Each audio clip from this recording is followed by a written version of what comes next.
E aí, pessoal? Então, bem-vindos aí a mais uma live do CEMIB Sul. A gente vai aguardar o Matheus Rett entrar aí para conversar com a gente. E vamos começar. Continuar estudando aí a Bíblia.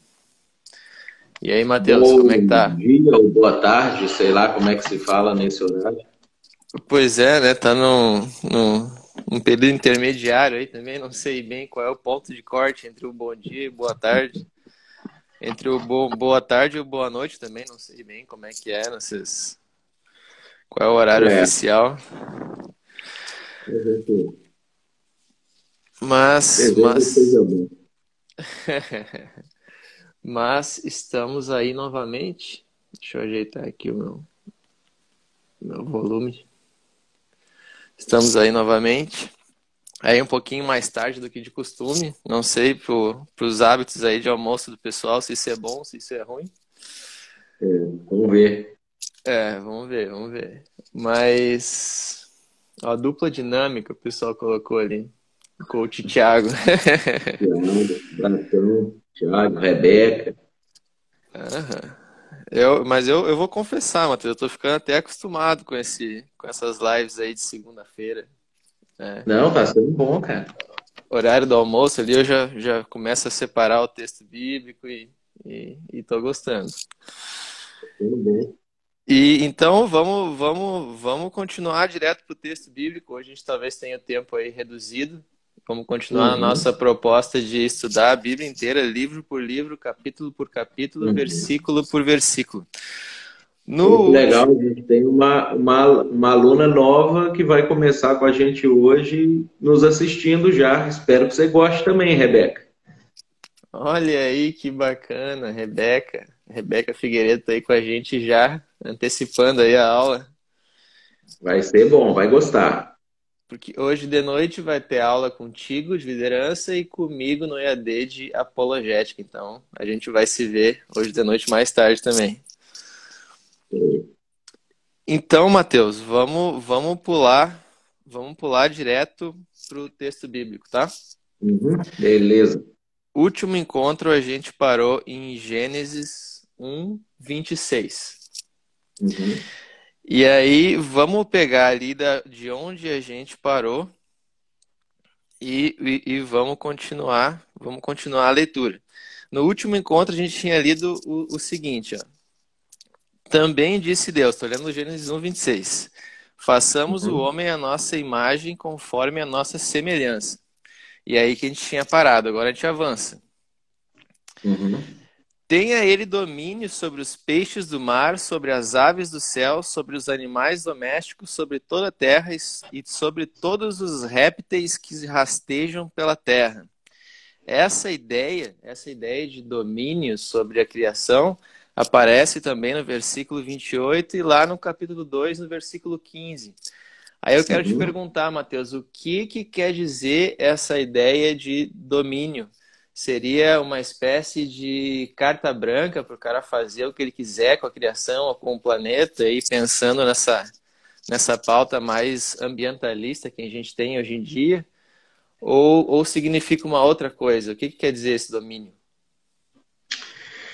Quando Deus ele concede isso, alguns da teologia um pouco mais moderna, vamos chamar isso até de mandato cultural, que é quando Deus concede ao ser humano o poder sobre as coisas, eu vejo que tem duas coisas que estão implicadas nisso aí. Primeiro é a capacidade de fazer, né? Então, diferente de qualquer outro ser que Deus criou, qualquer outro animal que exista, o ser humano, ele é o único ser que é capaz de dominar o mundo, né? Então, se você tiver 7 bilhões de macacos, eles não conseguem dominar o mundo. Se você tiver 7 bilhões de baleias, elas não conseguem fazer isso, né? 7 bilhões de galinhas não conseguem fazer isso.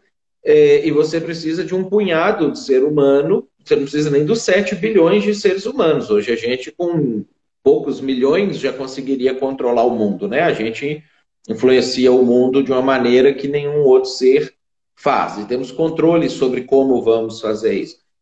A segunda questão que a gente percebe quando a gente linka com todo o resto das coisas que vão aparecer na Bíblia, não com esse texto em si, porque esse texto em si ele não é específico nesse ponto, é que Deus tinha a expectativa, como virá a ter a expectativa futuramente, que esse controle ele fosse um controle positivo e saudável, né? Então nós temos que lembrar que quando Deus fala isso para Adão e para Eva, eles não tinham pecado ainda, então a percepção deles de mundo era uma percepção pura. O que eles fariam com isso seria orientado e baseado naquilo que é a vontade de Deus. E aí nós vamos ver em outras passagens da Bíblia, em Provérbios, em Salmos, em textos proféticos como Isaías, como Apocalipse, que a expectativa de Deus é que o planeta ficasse bom, ficasse saudável, que as coisas funcionassem harmonicamente, um pouco diferente do que tem acontecido. Então, não chega ao nível do que os ecologistas trabalham como se o planeta fosse um deus, né? A ideia da Gaia como uma deusa terra que a gente precisa quase que adorar, venerar e viver em função dela. Não, as coisas existem em função do homem, os animais estão colocados hoje em função do homem, então ou as plantas existem em função do homem, o homem pode usar essas coisas, pode se beneficiar dessas coisas, pode ter prazer dessas coisas, mas existe um limite entre um uso disso e a destruição disso, né? Certamente Deus não colocou aí para a gente destruir, mas também não colocou para a gente servir, né? Então o homem se serve do planeta. E a ideia é que seja de forma responsável. Claro, claro. Entendi, Matheus. E pulando para essa questão de domínio, vamos avançar então aqui para o próximo versículo, para o versículo 27, Matheus, que diz o seguinte: criou Deus, pois o homem à sua imagem, a imagem de Deus o criou. Homem e mulher os criou. Então, aí tem uma outra questão polêmica também, que é a questão de Deus ter criado os seres humanos com sexos.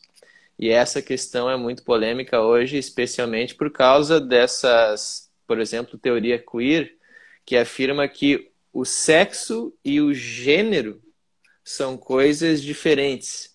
Então eu posso fisicamente ter um sexo, vamos supor masculino, mas me enxergar ou me perceber com um gênero diferente desse sexo, né? Eu posso ter o sexo fisicamente masculino e me perceber como uma mulher, por exemplo.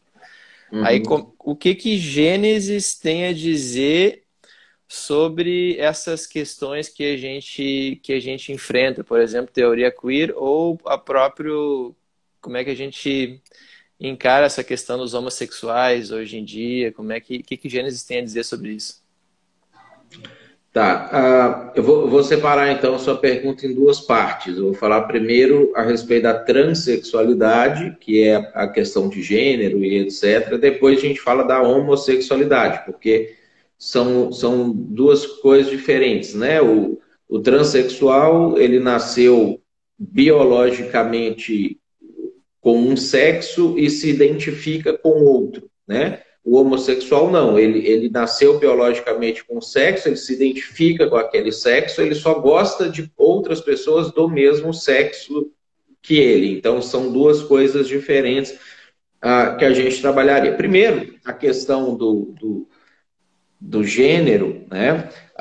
Isso não é verdade. Quando a gente analisa biblicamente, o ser humano ele foi criado com o seu sexo e com o seu gênero identificados, igualmente identificados. Você criado homem também seria homem no gênero, criado mulher também seria mulher no gênero, e teria essa identidade ou essa percepção do mundo ou de si no mundo alinhada com a sua percepção biológica, a sua concepção biológica também.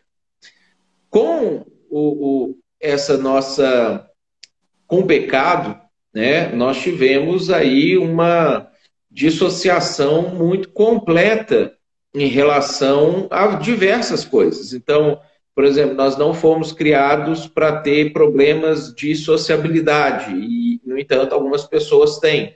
Nós não fomos criados para ter compulsões em comer demais, beber demais, e, no entanto, algumas pessoas têm compulsões.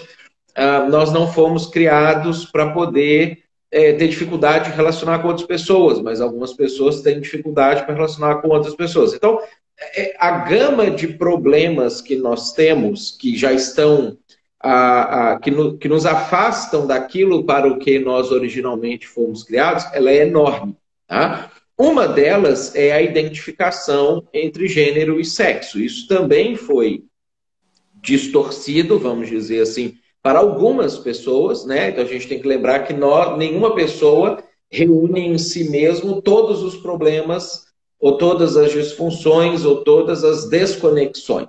Algumas pessoas vão sofrer essa desconexão, isso vai acontecer no cérebro, né?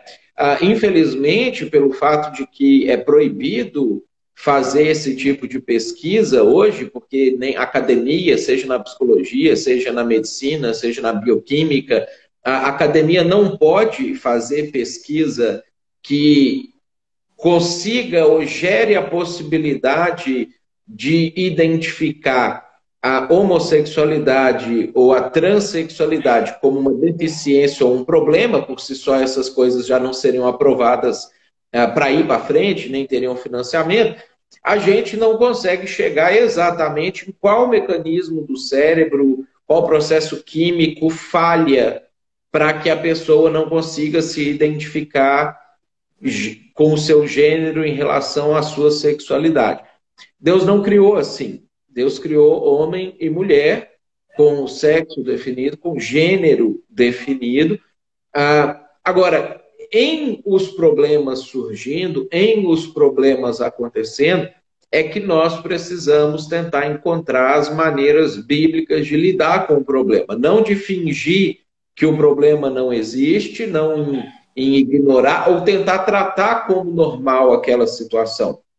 Veja, por exemplo, uma pessoa que nasce e tem uma doença psíquica que chama síndrome da mão alienígena. Tá? A pessoa, ela olha para uma parte do corpo dela e ela entra num surto psicótico e ela não reconhece aquela parte do corpo dela como dela mais. Então, pode ser a mão, um pé, um braço.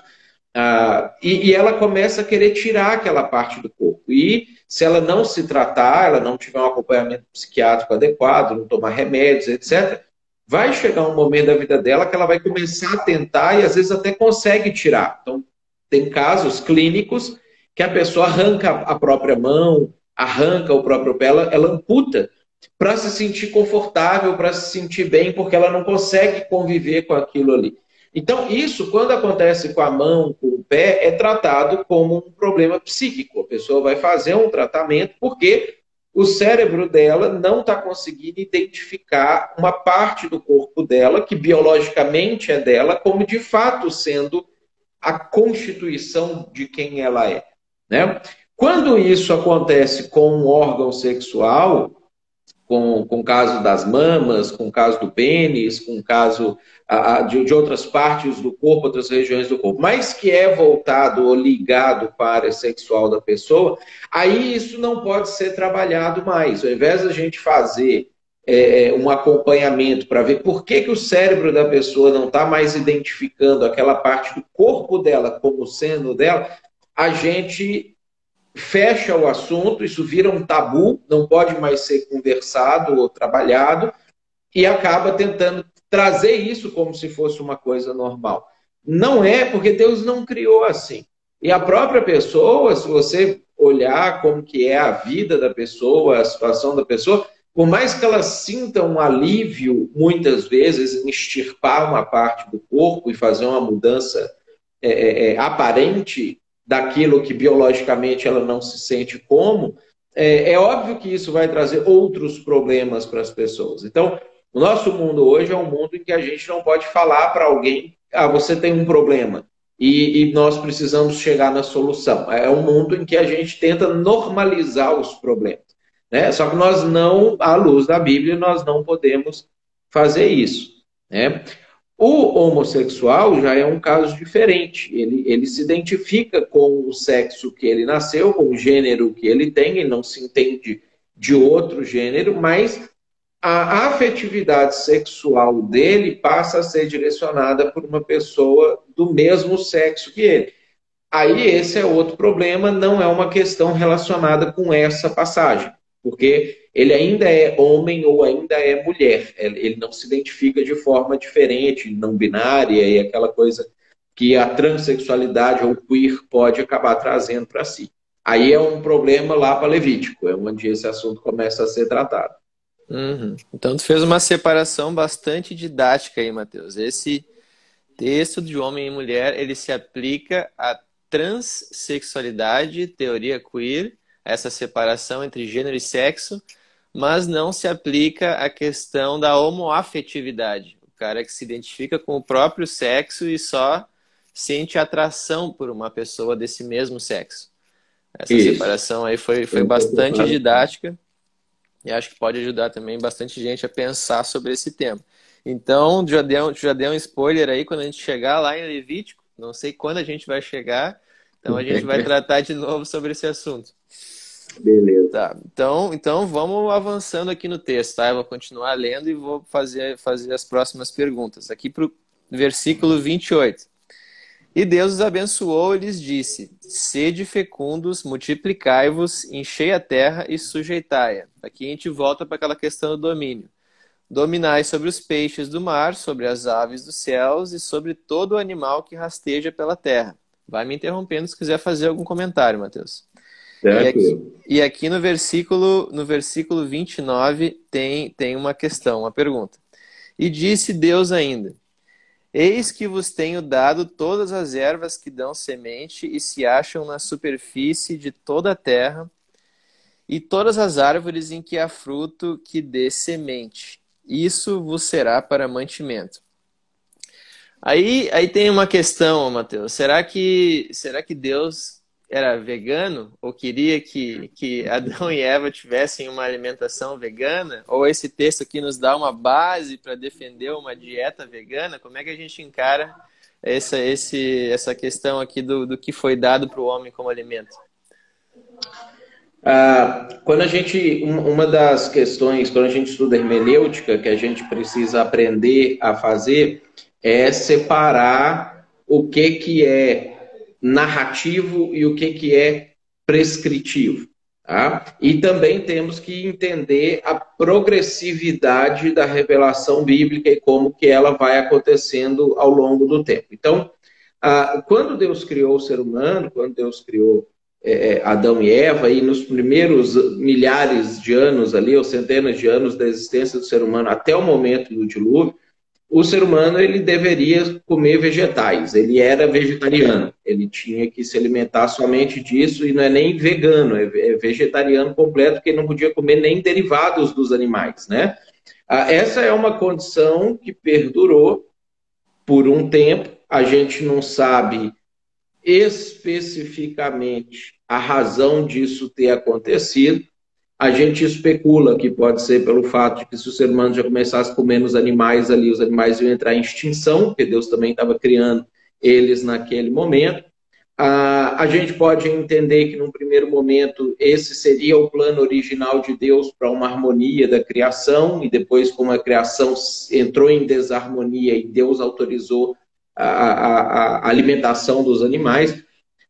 Mas o que a gente vai entender, assim, isso é uma prescrição para Adão e para os seus descendentes imediatos, porque depois a prescrição muda, tá? E para nós é um texto descritivo. Ele só nos conta uma história de como as coisas eram no início, e não trazendo para a gente um comportamento que nós precisamos adotar. Então ele não entra numa situação de que assim, se eu quiser ser mais santo, se eu quiser ser mais próximo de Deus, eu tenho que me tornar vegetariano. Né? Não, Deus não tem uma implicação moral com o veganismo, ou vegetarianismo, ou o carnivorismo, eu não sei como é que chama, quem só come carne, mas Deus não tem uma obrigação moral com essa situação. Então a gente não pode usar esse texto como prescritivo para nós, porque isso era prescritivo até Noé. Para nós ele é descritivo. Compreendi. Ah, então é o vegetariano que não come derivados e o vegano come derivados, é isso? Eu acho que é essa a divisão. É, Se sempre tiver fico um vegano confuso. aí acompanhando, Tá, pode alguém explicar pode para nos nós, ajudar aí nos se comentários. acertamos. Mas seguindo aqui então o texto, tá, Matheus? Aqui continuando na questão de alimentação, no versículo 30. Agora a alimentação dos animais. E a todos os animais da terra, e a todas as aves dos céus, e a todos os répteis da terra, em que é fôlego de vida, toda a erva verde lhe será para mantimento. E assim se fez. E aqui tem uma objeção que eu ouço do pessoal que defende o evolucionismo teísta ou as suas variantes.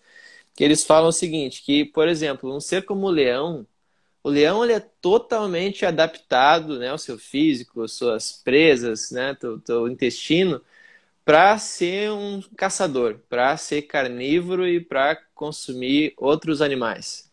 Então, parece meio irrealista imaginar que esse ser todo adaptado para caça e para ser carnívoro tinha que comer vegetais no início da criação. Como é que isso teria mudado? Assim, Deus teria meio que recriado o leão depois da queda e ele passou a caçar outros animais? Ou ele foi, sei lá, se adaptando com o tempo? O que aconteceu? Perfeito.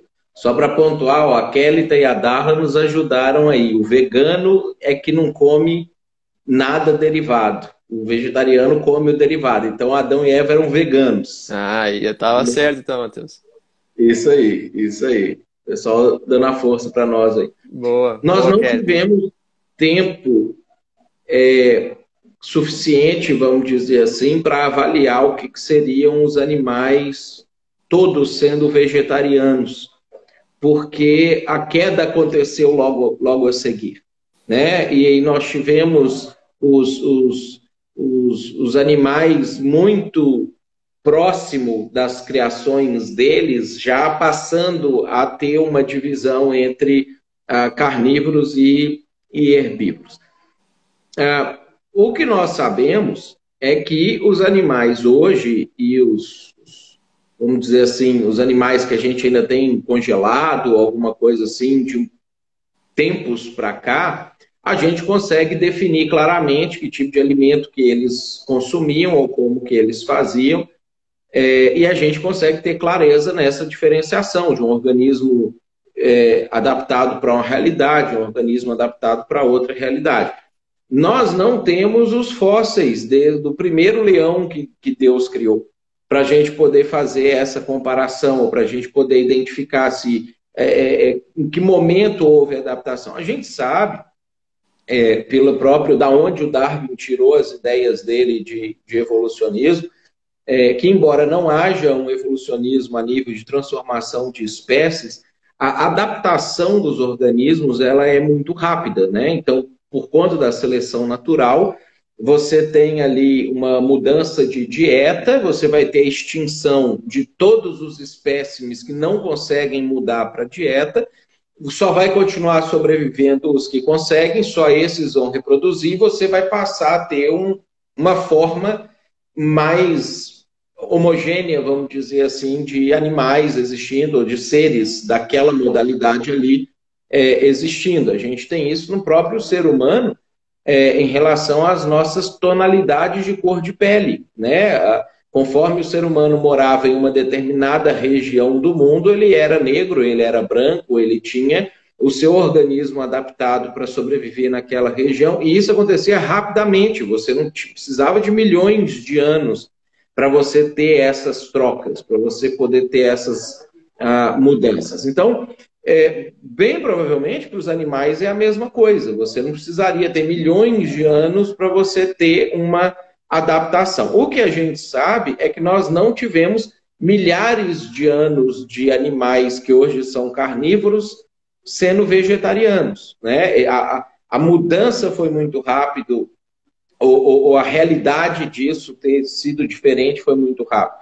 É possível que eles, em algum determinado momento, tinham um organismo adaptado para sobreviver tanto com um quanto com o outro, tanto comendo carne quanto comendo vegetais, assim como é o caso do ser humano, né? E que em um determinado momento houve essa transformação, essa nova maneira de ser dos animais.